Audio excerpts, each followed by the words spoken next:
নমস্কাৰ নিউজ নেষ্টৰ এই বিশেষ অনুষ্ঠান কাক ভোট দিবলৈ মই আৰফান আলীয়ে স্বাগতম জনাইছোঁ। যেহেতু সমাগত বিধানসভা নিৰ্বাচন আহি দুৱাৰদলি পালেহি, সেই উপলক্ষে আজি দিছপুৰ সমষ্টিৰ ৰাইজৰ মনৰ ভাৱ জানিবলৈ মই আহি উপস্থিত হৈছোঁ। দিছপুৰ সমষ্টিৰ এখন গাঁও ডিগাৰু। আজি ডিগাৰু অঞ্চলৰ বিভিন্ন মানুহৰ মনৰ ভাৱ জানিবলৈ চেষ্টা কৰিম।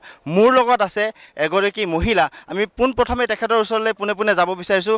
আপোনালোকৰ এইবাৰ নিৰ্বাচন চমু চাপি আহিছে, এইবাৰ আপুনি কাৰ চৰকাৰ বিচাৰিছে? কাৰ চৰকাৰ মানে এতিয়া আমিতো কোনো সাহায্য পোৱাই নাই, কোনো চৰকাৰৰ আমাক অতুল বৰাৰ ডাঙৰীয়াটো ইয়ালৈকে অহা নাই বৰ্তমান। আমাক সেইটোৱে অনুৰোধ জনাইছোঁ যে আমাক ইমান কষ্ট কৰিকে চাহ মজদুৰৰ ইয়াতে কষ্ট কৰে, একোৱে হাজিৰা বঢ়াই নিদিয়ে, একো ৰেচন পাতিও নাই। গতিকে এইটোৱে অনুৰোধ আমাৰ থাকিছে যে গতিকে আমাক হাজিৰা লাগে, হাজিৰা বঢ়াই দিয়ক। ভোট সময়ত ভোট বিচাৰি আহে, কিন্তু ভোটটো পাৰ হোৱা পিছত আৰু আমাক পাহৰি যায়। ভোটো নিদিয়ে, ৰাস্তা ইমান বেয়া হৈ আছে। গতিকে ৰাস্তাটো ভাল হ'ব লাগে। পানী খাদ্য ইমান দিগদাৰ, লেট্ৰিন বাথৰুম নাই।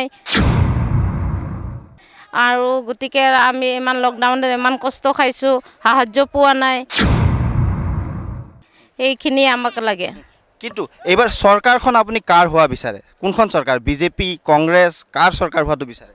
যোনে ভাল চলাব সেই চৰকাৰটোৱে অহাটোৱে আমি বিচাৰোঁ। আপুনি পোনপ্ৰথমে অতুল বৰাৰ কথা যিহেতু উত্থাপন কৰিছে, অতুল বৰা বিধায়ক হিচাপে বৰ্তমান আপোনালোকৰ অঞ্চলত আহিছিলনে? অহা নাই ছাৰ। কোনো ধৰণৰ সাহায্য আপুনি অতুল বৰাৰ তৰফৰ পৰা পাইছিলেনে? নাই পোৱা নাই। গতিকে এতিয়ালৈ আমি নিদিওঁ। তেনেকুৱা কৰিলে আমি অতুল বৰা ডাঙৰীয়াক আমি ভোট নিদিওঁ। আমাক গতিকে হাজিৰা বঢ়াই দিব লাগে আৰু সাহায্যটো পাব লাগে, তেতিয়াহে আমি ভোটটো দিম। নহ'লে আমি বাগানীয়া এৰিয়াত যে আমি বাগানীয়া মজদুৰ মানুহবিলাক আমি ভোট নিদিওঁ। নিশ্চিতভাৱে তেখেতে এটাই কথা কৈছে, তেখেতসকলৰ দৈনিক যি মজুৰি, যি হাজিৰা, সেয়া বঢ়াব লাগে আৰু তেওঁলোকৰ বিভিন্ন ধৰণৰ সা সুবিধাৰ পৰা তেওঁলোক বঞ্চিত হৈ আছে। সেই সা সুবিধাসমূহ তেওঁলোকক প্ৰদান কৰিব লাগে, তেতিয়াহে তেওঁলোকে ভোট দিব।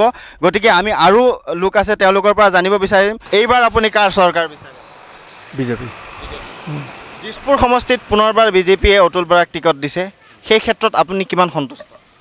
মই 100% সন্তুষ্ট নহয়। অলপ ডেকা মানুহ হ'লে ভাল হয়, তেওঁতো বয়স হৈছে। তথাপি আৰু তেওঁ দিয়াৰ কাৰণে ছিটটো পোৱাৰ কাৰণে হেৰি হৈ গ'ল আৰু বিজেপিৰ কাৰণে লাভ হ'ল। কিন্তু বেলেগত দিলে তেওঁ যদি আৰু নিৰ্দলীয় খেলে তেতিয়াহ'লে ছিটটো মাৰা যোৱাৰ এটা ভয় আছে। সেই ভয়তে আচলতে অতুল বৰা দিয়াৰ বুলি মই ভাবোঁ। আপুনি পুনৰবাৰ অতুল বৰাক বিধায়ক হিচাপে বিচাৰেনে দিছপুৰ সমষ্টিত? নিবিচাৰোঁ। উন্নয়ন প্ৰথম অৱস্থাত খুব ভালে কৰিছে, এই অঞ্চলত ভাল এটা মানে নিদৰ্শন দাঙি ধৰিছে। কিন্তু যোৱা মানে ইলেকশ্যনৰ পিছত তেওঁৰ মানে ইমান 5টা বছৰত সিমান এটা কাম কৰা নাই। সমাগত বিধানসভা নিৰ্বাচন, এইবাৰ আপুনি কাৰ চৰকাৰ হোৱাটো বিচাৰে? চৰকাৰটো মইতো এটা চৰকাৰকো ভাল পোৱা নাই। কাৰণ কিয়, কোনো ৰাস্তা পদূলিবিলাক মানে কোনো ঠিকেই হোৱা নাই। এতিয়া কিমান অসুবিধা, গাঁৱৰ মানুহ অহা যোৱা। আমাৰ সোণাপুৰ বেলগুৰিৰ পৰা সোণাপুৰ যোৱা ৰাস্তাটো বহুত অসুবিধা। কাৰণ কিয়, গাড়ী ঘোঁৰাও ভালকৈ নচলে, মানুহ অহা যোৱা বহুত কষ্ট হয়। তেওঁ মানে চৰকাৰটো মানে চৰকাৰ যদি লংকাত যায় সিয়ে ৰাৱণ হয় নে নহয়? সেইটো কাৰণে মই বিচাৰিছোঁ, মই চৰকাৰখন ইমান ঠিক নহয়ে কোনোখন চৰকাৰ। এতিয়া যিবিলাক জব কাৰ্ডৰ কামবিলাক আহিছে চব লিডাৰগিৰি চব।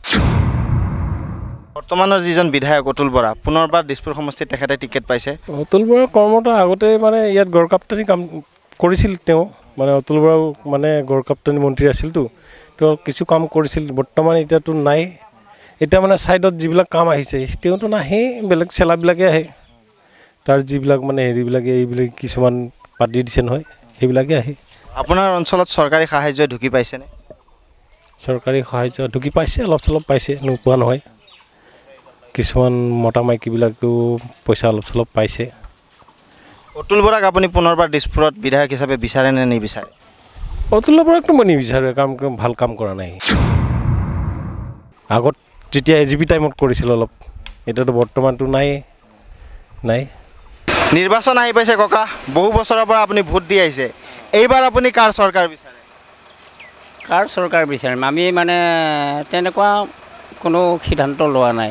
যোনে চৰকাৰে নকৰক সেইটোৱে আমি গ্ৰহণযোগ্য আৰু। বৰ্তমানৰ বিধায়কজন আপুনি চিনি পায়নে?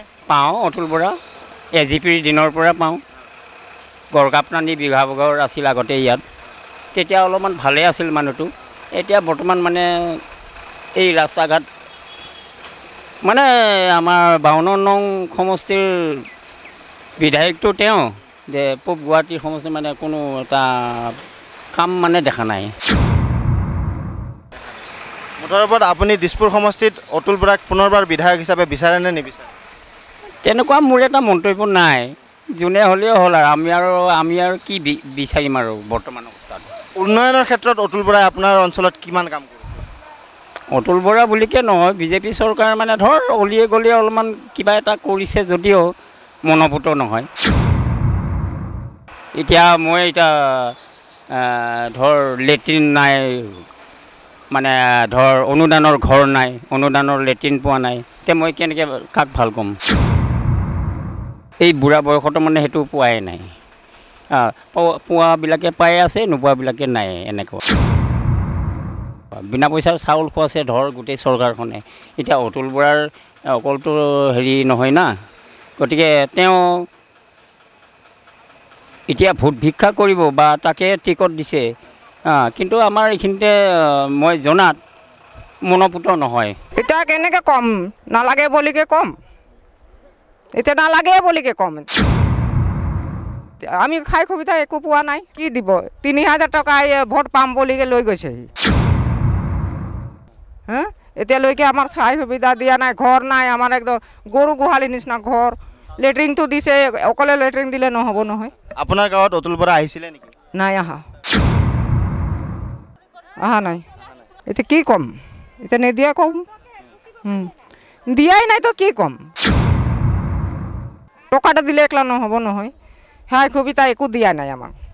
পানীৰ সুবিধা নাই, কুঁৱা নাই, ৰাস্তা ঘাটটো কিমান বেয়া হৈ আছে। আমাৰ কাৰণে অকলে নহয় নহয়, চাৰা মানুহৰ কাৰণে কোৱা হৈ আছে। এইটো দিয়াই নাই। এতিয়া কি কৰিম? বাগান এৰিয়াটো এতিয়া হাজিৰাটো কিমান? 190 টকা নে কিমান দিয়ে। সেইটো কি চলিম আমি? স্কুল পঢ়াম ন, খাম না, কাপোৰ কানি কিনিম না, ধাৰ ঋণ লওঁ, এইটো দিম, কোনটো দিম? এতিয়া এইটো একো সাই সুবিধা একো পোৱাই নাই আমি। ভোট ল'লে একলা নহ'বতো। আমাৰ আদিবাসীখিনি বহুত একদম মানে ডেমেজ পৰি আছে এতিয়া। আগবাঢ়িব নোৱাৰে আৰু নিদিম আমি। অতুল বৰাক ভোট নিদিয়ে আপুনি? নিদি সাই সুবিধা কৰক, তেতিয়াহ'লে দিম আমি। সমাগত বিধানসভা নিৰ্বাচন, এইবাৰ আপুনি কাৰ চৰকাৰ বিচাৰে? বৰ্তমান আমাৰ যিখন চৰকাৰ চলি আছে, চৰকাৰখন একচুৱেলি বেয়া নহয়। যিখিনি ৰাইজক কাম কৰি দেখাইছে ভালেই, কিন্তু তথাপিতো মানুহে যেনেদৰে এখন চোলা পিন্ধি থাকিলে চোলাখন পেলাই দিব লাগে, তেতিয়া নতুন চোলা এখন ল'বলৈ মন যায়। ঠিক তেনেকুৱা ধৰি লওক আমাৰ যিটো কি কয় ৰাইজৰ দল চৰকাৰ শুনা পাই আছোঁ মানুহৰ মুখত, সেইটো চৰকাৰ হ'লে অলপ ভাল হয়। কিন্তু এতিয়া ৰাইজে বা কি বিচাৰে? মোৰ মতে কিন্তু নতুনকৈ এটা চৰকাৰ আহিলে কামবোৰ ভাল কৰিব বুলি ভাবোঁ। তথাপিতো বিজেপি চৰকাৰটো ইমান বেয়া নহয়, কিন্তু যিটো কেণ্ডিডেটৰ ক্ষেত্ৰত কিন্তু সি আমাৰ এইয়া দিছপুৰ সমষ্টিতে তাৰ কেৰিয়াৰ শেষ কৰিছে, গোটেই জীৱনটো ইয়াতে কৰিছে। সি কিন্তু ইমান এটা ভাল কাম কৰা দেখা নাই। তথাপি ভাল বেলেগ এটা কেণ্ডিডেট দিয়া হ'লে হয়তো আমাৰ দিছপুৰ সমষ্টিত উন্নতি হ'ল বুলি ভাবিলোঁ হয়। দিছপুৰত আপুনি অতুল বৰাক মুঠতে বিধায়ক হিচাপে বিচাৰে নে নিবিচাৰে? মোৰ মতে এটা শব্দ ক'ব গ'লে সি গছৰ মূৰা, যেনেকৈ বহি থকা থুম তেনে সেনেকুৱা এটা মানুহক দিলে আপুনি কি উন্নতি হ'ব আমাৰ দিছপুৰ সমষ্টিখন? কাৰণ দিছপুৰটো অসমৰ ভিতৰত দিছপুৰ সমষ্টিখনেই হ'ল 1 নম্বৰ সমষ্টি। কাৰণ ইয়াতে আমাৰ কি কয় গোটেইখিনি মানুহ মেইন মানুহখিনি আছে। তাতে আমাৰ যিখন কি কয় গুৱাহাটী চহৰ নহয় না, পৃথিৱীৰ ভিতৰত নাম ল'ব লগা আছে অসমৰ ক্ষেত্ৰত। কিন্তু তেনে এখন চহৰত যদি দিছপুৰ সমষ্টিত থাকি এটা ধৰি লওক ভাল যদি বিধায়ক পোৱা নাযায়, তেনেহ'লে দিছপুৰ সমষ্টিৰ উন্নতি হ'ব কেনে?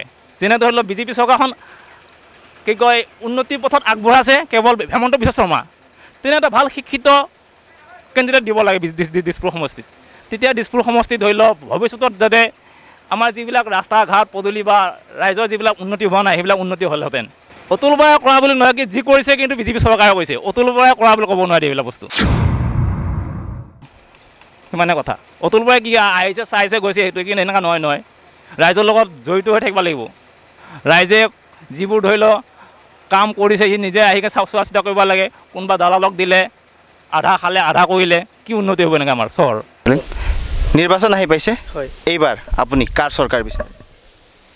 আমাৰ এতিয়া আমি বিজেপিক আমি ভোট দি আমি ভাবিছিলোঁ যে আমাৰ আদিবাসী সমস্যাবোৰ সমাধান কৰিব বুলি, লেকিন আজিলৈকে আমাৰ আদিবাসীৰ সমস্যা সমাধান কৰা নাই। হয় কিছু কাম কৰিছে, নোহোৱা নহয় বিজেপিয়ে, লেকিন আমাৰ মূল দাবী যেনেকুৱাকৈ আমাৰ আদিবাসীৰ দৰমহা বঢ়োৱা হওক বা আমাৰ এছটিকৰণ, আমিতো প্ৰথম আমি বিজেপিক ভোট দিয়া মেইন উদ্দেশ্যটো হ'ল যে কি আমাৰ এছটি আৰু মাতৃপাট্টা আৰু আমাৰ চাহ শ্ৰমিকসকলৰ মজুৰি 351 টকা, লেকিন আজিলৈকে মানে সেই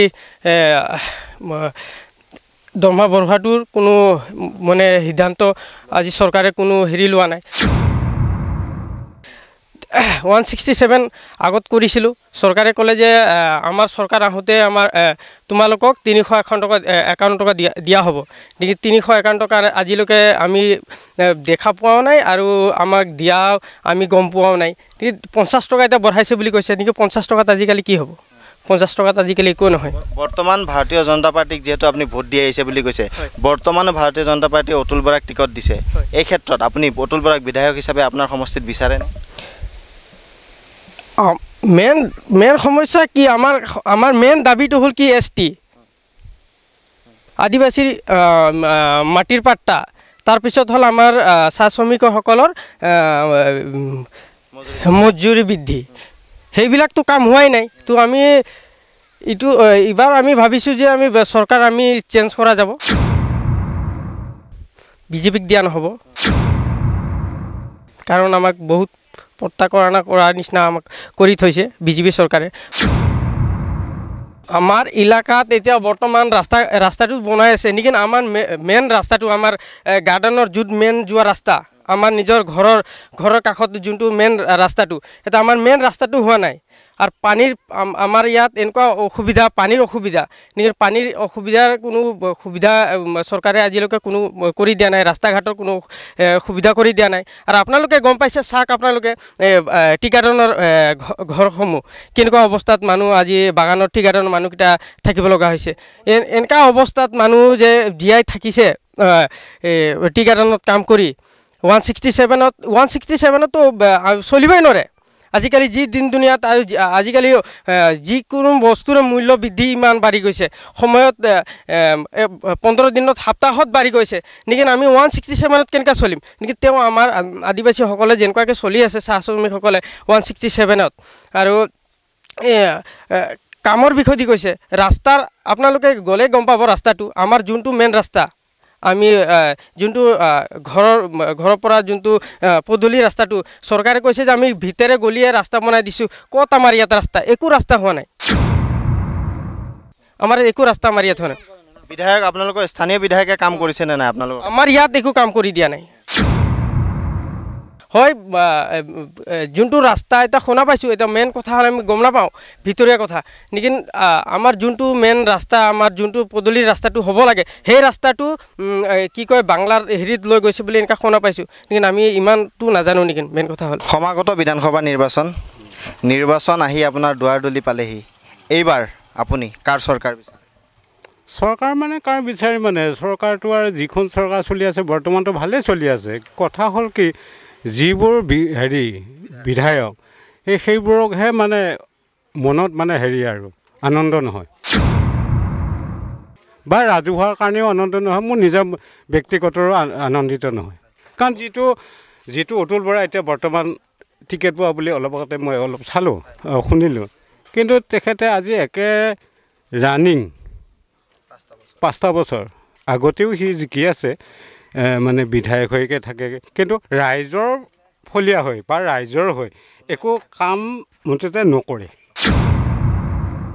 একোৱেই নাই, মুঠতে বহাই থৈ দিছে MLA হিচাপে। আৰু লগতে তাৰ নিজৰ যিখিনি বেনিফিট তাৰ হৈ আছে কিন্তু ৰাইজৰ হোৱা নাই সেইটো মই ৰাইট বুলিয়ে ক'ব বিচাৰোঁ কিয়নো ভাৰতীয় জনতা পাৰ্টীয়ে যিখিনি এতিয়ালৈকে বাৰু কৰিছে কেইজনমান বিধায়কে ভালে কৰিছে কিন্তু আমাৰ যিটো দিছপুৰ সমষ্টিৰ যিটো আমাৰ বিধায়ক তাৰ কাৰণে কিন্তু মোৰ ফালৰ পৰা অপচন্দ কাৰণ আজি মোৰ কমাৰকুছি এৰিয়াটো সি ক'ৰ কাৰণে চে চন্দ্ৰপুৰ হওক চে পাণবাৰী হওক চে ইয়াত দীঘাৰু সমষ্টি হওক এতিয়া মইতো দেখাই নাই তাৰ জনসাধাৰণৰ লগতো ভালকৈ লিপ্ত নাথাকে আৰু ৰাইজৰ হৈও কাম এনেকৈ আগবাঢ়িও নকৰায় এতিয়া মই অলপ আগতে ক'লোঁ তেওঁ কিমানটা মানে ৰাস্তা ঘাট কিবা অন্য এনেকৈ মন্দিৰ আধাৰশিলা স্থাপন কৰিছে কৈ যাবলৈ এই মাহতে হ'ব আমাৰ অলপ আগতে এটা ফ্লগ এখনত আধাৰশিলা স্থাপন কৰি থৈ আহিছে বোলে এই 6-7 দিনৰ পিছতে মানে এইটো কাম ষ্টাৰ্ট হ'ব একেবাৰে সেইটো নিশ্চিন্ত কাৰণ আমি গুৱাহাটী এৰিয়াটো দেখিছোঁ আধাৰশিলা স্থাপনটো মানে সি মিছ নকৰে ৰাইজৰ মাজত সেইখিনিয়ে তাৰ সমৰ্থ আৰু সেইখিনিয়ে দিব পাৰে তাৰ ওপৰৰ এনচিত দিব নোৱাৰে যিখিনি বিচাৰে সেইটো দিব নোৱাৰে পুনৰবাৰ আপুনি দিছপুৰ সমষ্টিত বিধায়ক হিচাপে কাক বিচাৰে এতিয়া আমি বিচাৰোঁ আমাৰ ইয়াতে আমাৰ দিছপুৰ সমষ্টিত ভাল মানুহ আছে না জয়ন্ত বৰুৱাৰ কথাটো মই বেলেগ জয়ন্ত দাস তাৰ কথাটো অকণমান বেলেগ কাৰণ আমাৰ ইয়াতে তেনেকুৱা দিছপুৰত আমাৰ বিধায়ক হ'ব পৰাকৈ আৰু ভাল যোগ্য মানুহ আছে তেওঁলোকে সেইটো আকৌ নিদিয়াৰ কাৰণে সেইটো ফালৰ পৰাও এটা মোৰ অবজেকশ্যন চৰকাৰকে কাৰণ আমাৰ এতিয়া আমি যিবোৰ বিধায়ক আপাৰ আছামৰ হয় একে নামনি আছামৰ আমাৰ এই দিছপুৰ সমষ্টি ইমান শিক্ষিত মানুহ আছে ইমান ৰাজনীতি জনা মানুহ আছে গতিকে তেওঁলোকক দিব লাগে মই ভাবোঁ সেইটো মইতো পোনপটীয়া সেইটো মই এতিয়া বুলিয়ে নহয় মই যেতিয়া AGP চৰকাৰ যেতিয়া প্ৰথম উঠিছিল তেতিয়াতো এওঁলোকে উঠিছিল উঠোঁতে তেতিয়া তেওঁলোকে আমি কৈছিলোঁ যে আমাৰ দিছপুৰ সমষ্টিটো গোলাঘাট বা যোৰহাট নগাঁৱৰ পৰা আমাক নালাগে আমাৰ দিছপুৰ সমষ্টিৰ পৰা লাগে প্ৰাৰ্থী লাগে মই সেইটো ভালকৈ জানো মই সেইটো হ'লে এতিয়াও মই আনন্দিত নিৰ্বাচন আহি পাইছে এইবাৰ আপুনি কাৰ চৰকাৰ বিচাৰে মইতো আৰু চৰকাৰ বুলি ক'লে চবকো লাগে কিন্তু কথা হ'ল কি আজি চবৰ পৰা সহায় বিচাৰিলে সহায় নাপাওঁ কি হিচাপত চবৰ পৰা মই চবকো আমি হেৰি কৰিম সাহাৰ্য কৰিম গতিকে যিখিনি আমাক যদি যিখিনি সাহাৰ্য দিয়ে সেইখিনিহে আমি হেৰি কৰিব পাৰিম বৰ্তমানৰ বিধায়ক অতুল বৰাৰ পৰা আপুনি কি সাহাৰ্য পাইছে বিধায়ক হিচাপেতো মই আজিলৈকে মোৰতো একো এটা নাই বুলি ক'ব পাৰি যিখিনি ধৰি লওক চৰকাৰে যিখিনি লোন দিছে কিবা দিছে অমুক তমুক বা খেতিয়কৰ বিষয়লৈ কিবা ধৰি লওক যিকোনো এটা সাহাৰ্য দি আছে সেইখিনি সাহাৰ্য মই আজিলৈকে চৰকাৰৰ পৰা একো এটা পোৱাই নাই এতিয়া পুনৰবাৰ বুলি কওঁতে চাই লওঁ কোনটো হয় কোনটো নহয় মুঠতে চৰকাৰ যোনটো যি হয় মুঠতে সেইটোৱে পাব আৰু মুঠতে যোনে আপোনাক সাহাৰ্য প্ৰদান কৰিব পাৰে তেখেতকে আমি গ্ৰহণ কৰিব পাৰিম কিন্তু মই বিচাৰাটো সকলোকে বিচাৰোঁ কিন্তু সময় গতিকে যি সহায় সাহাৰ্য নাই আজি আমি খেতিয়ক কৃষক হয় কৃষকৰ হিচাপে আমাক কি সাহাৰ্য লাগে অতুল বৰাই জানে হয়নে নাই আমিতো একো এটা সাহাৰ্যই পোৱা নাই বোলে চৰকাৰৰ পৰা বোলে বীজ দিব লাগে বীজ দিয়ে কিন্তু আমি নাপাওঁ লোন দিব লাগে লোন নাপাওঁ যিখিনি আমি আনকি খবৰ এটাকে নাপাওঁ বিগত সময়ততো 6,000 টকাকৈ কৃষি লোন দিয়া গৈছিলে সেই লোন আপুনি পোৱা নাই নেকি নাই একো মই সেইবিলাক সাহাৰ্য মই একো এটা মই গমো নাপাওঁ আৰু পোৱাও নাই আজিলৈকে আজি বোলে আকৌ গাহৰি লোন দিলা চাবচিডি হিচাপে আজি ইমানখিনি গাহৰি মোৰ পুহিলোঁ বিক্ৰী কৰিলোঁ কিন্তু আধা মৰিলা দেচোন গাহৰি মই ট্ৰাইবেল মানুহ কিন্তু সেই গাহৰি হিচাপেও একো এটা সাহাৰ্য নাপালোঁ তাৰ বাহিৰে ফাৰ্মখন ভালকৈ বনাবৰ কাৰণে মোৰ আনকি পইচা অলপমান দৰকাৰ হয় সেইখিনিকো মই বিচাৰি নাপালোঁ বুজিছেনে গতিকে মই কি হিচাপত মই কেনেকৈ কি ভোট দিম কি হিচাপত আমি চৰকাৰৰ সাহায্য বিচাৰিলেও যদি আমি নাপাওঁ কি হিচাপত চৰকাৰক ভোট দিম হয় নিশ্চিতভাৱে আজিৰ এই অনুষ্ঠানৰ পৰা এটা কথা স্পষ্ট হৈ পৰিছে যে দিছপুৰ সমষ্টিৰ ৰাইজে ভাৰতীয় জনতা পাৰ্টিৰ চৰকাৰ বিচাৰে কিন্তু দিছপুৰ সমষ্টিত পুনৰবাৰ বিধায়ক হিচাপে অতুল বৰাক নিবিচাৰে যে সেই কথাটো স্পষ্ট হৈ পৰিছে গতিকে আগন্তুক সময়ত দিছপুৰৰ গাদী কোনে দখল কৰিব সেয়া স্পষ্ট হৈ পৰিব গতিকে আজি আমাৰ এই বিশেষ অনুষ্ঠান কাক ভোট দিবৰ পৰা মই আৰফান আলীয়ে বিদায় লৈছোঁ